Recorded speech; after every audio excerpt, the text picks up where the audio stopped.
Assalamualaikum. Waalaikumsalam. Apa kabar Mas? Baik. Ya, inilah kita sekarang ini dari kelas 12 TUA ya. Kita akan melakukan podcast tentang pengenalan hak cipta dan merek yang ada di Indonesia. Soalnya banyak sekali ya Mas kasus yang ada di Indonesia ini tentang pelanggaran merek, duplikat dan bahkan pembajakan. Nah, di sini kita akan melakukan podcast. Jadi Masnya yang bertanya, saya yang menjawab. Gimana, setuju gak nih? Siap. Sebelumnya perkenalkan dulu Mas, nama saya. Ya, sebelumnya perkenalkan, nama saya Prabowo Wahyu Pambudi Laras dari kelas 12 Teknik Otomotif A. Masnya sendiri? Nama saya Muhammad Nur Rozak dari kelas 12 TOA. Ya, langsung aja Mas, kita mulai ke pertanyaannya. Baik. Ini kan Indonesia banyak bermasalah di hak cipta. Ya, saya akan bertanya ya mungkin sedikit tentang hak cipta yang ada di Indonesia, Mas. Ya. Yang pertama itu apa pentingnya mendaftarkan merek dagang untuk bisnis? Ya, tentunya merek itu sangat penting untuk didaftarkan karena mendaftarkan merek dagang itu sangat penting bagi bisnis terutama di Indonesia karena memberikan berbagai perlindungan hukum dan manfaat untuk jangka panjang, Mas. Misal untuk mencegah penjiplakan. Nah, jadi kan merek ini tentunya didaftarkan agar tidak terjadi penjiplakan. Misal kita bayangin aja kita udah buat merek, tetapi merek kita itu jiplak sama orang lain, tentunya akan mendapatkan kerugian untuk kita sendiri kan. Dan yang kedua itu meningkatkan nilai jual. Misal nih kita udah buat merek ya, merek kita udah terkenal besar nih, otomatis merek kita itu akan dikenali oleh orang lain dan merek yang kita jual itu akan laku. Misal Mas mempunyai brand yang sangat besar, otomatis orang-orang itu ngelihat brandnya Mas, wah ini brand yang bagus, otomatis kan orang-orang akan beli. Jadi pentingnya mendaftarkan merek itu jadi memberikan perlindungan dan juga meningkatkan nilai jual. Baik. Ya. Berarti itu ada dampak negatifnya ya Mas, otomatis? Ya, tentunya ada dampak negatifnya juga. Ya baik, dampak negatif jika merek tidak dilindunginya itu apa Mas?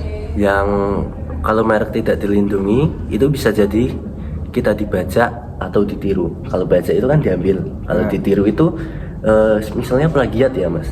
Jadi misal kehilangan hak kontrol jika merek tidak didaftarkan, Anda tidak memiliki dasar hukum untuk menuntut jika ada orang yang meniru merek Anda. Misal Anda memiliki merek, tapi mereknya Mas itu tidak didaftarkan.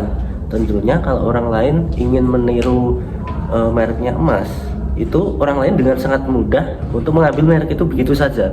Kan Mas tidak mendaftarkannya, jadi Mas tidak memiliki tuntutan untuk menuntut orang yang meniru tersebut. Dan resiko dituntut, seorang bisa saja mendaftarkan merek yang sama lebih dulu. Misal Mas membuat merek dengan merek Garuda ya. Itu ada orang lain juga membuat merek dengan nama yang sama, Garuda, tapi Mas kan tidak mendaftarkan, otomatis orang tersebut bisa mendaftarkan terlebih dahulu sehingga merek tersebut menjadi milik orang lain tersebut. Seperti itu. Oh, seperti itu ya Mas. Ya, lanjutnya itu saya penasaran nih Mas. Ya. Kasus yang ada di Indonesia itu tentang pelanggaran hak cipta. Ya. Mas tahu nggak? Sebutkan pelanggaran hak cipta yang booming se-Indonesia ini. Sebenarnya baru-baru ini ada Mas yang namanya pelanggaran bisa jadi ini bisa disebut juga pelanggaran merek atau bisa judul. Jadi pada tahun 70-an itu kan ada sebuah film namanya Warkop DKI. Oh ya. Yang dalam film tersebut ada pelawak yang namanya Dono Kasino Indro. Belum lama-lama ini ada merek yang menyamai menyamai dari judul film tersebut, namanya Warkopi. Jadi kan sama, Warkop DKI, Warkopi. Itu kan 11-12 ya. Dan cerita dari Warkopi itu hampir mirip, hampir 99% mirip dengan Warkop DKI tersebut. Nah, jadi kan Warkopi itu membuat film yang sama persis dengan Warkop DKI, tetapi dia tidak izin terlebih dahulu dengan pembuatnya Warkop DKI.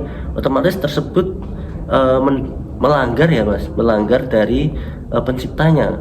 Misal kita sama saja kita meniru buatan orang tersebut, yaitu dengan membuat film dengan memelesetkan nama judulnya sedikit tetapi isinya sama persis, yaitu ada tokoh Dono, Kasino, dan Indro.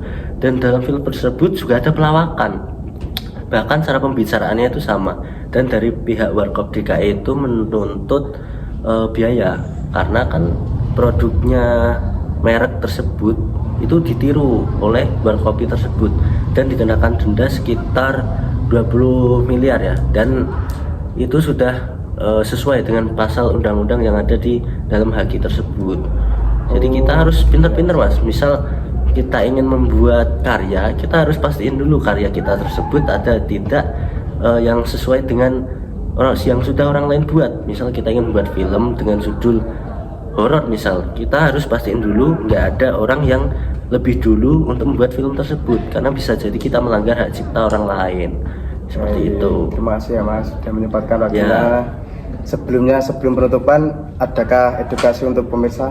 Ya, untuk edukasinya untuk pemirsa, jika kita ingin membuat karya atau produk atau merek, kita harus pastiin benar-benar terlebih dahulu ya guys tentang adanya hak cipta tersebut. Karena kalau kita melanggar hak cipta itu pasalnya bukan main-main dan kita bisa dikenakan denda yang cukup besar ya mas.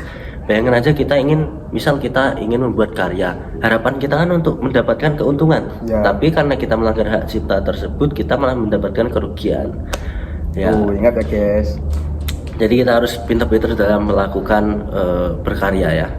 Berkarya itu boleh, tetapi harus karya sendiri, jangan menjiplak atau meniru karya orang lain ya. Cukup sekiannya podcast pada siang hari ini. Baik, saya sebagai pembawa acara terima kasih atas kesempatannya hari ini mas ya. Saya tutup. Wassalamualaikum warahmatullahi wabarakatuh. Waalaikumsalam warahmatullahi wabarakatuh.